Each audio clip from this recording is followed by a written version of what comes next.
abang buka dah. Oh. Labu. Dan pet.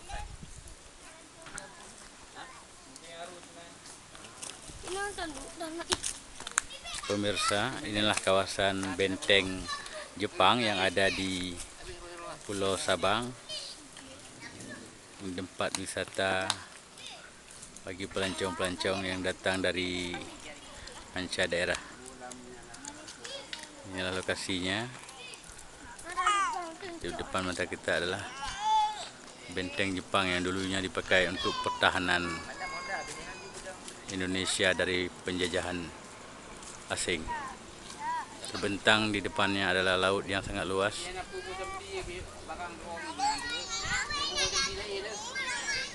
Dan inilah wisatawan yang datang ke sini. Demikianlah laporan Cekna.com langsung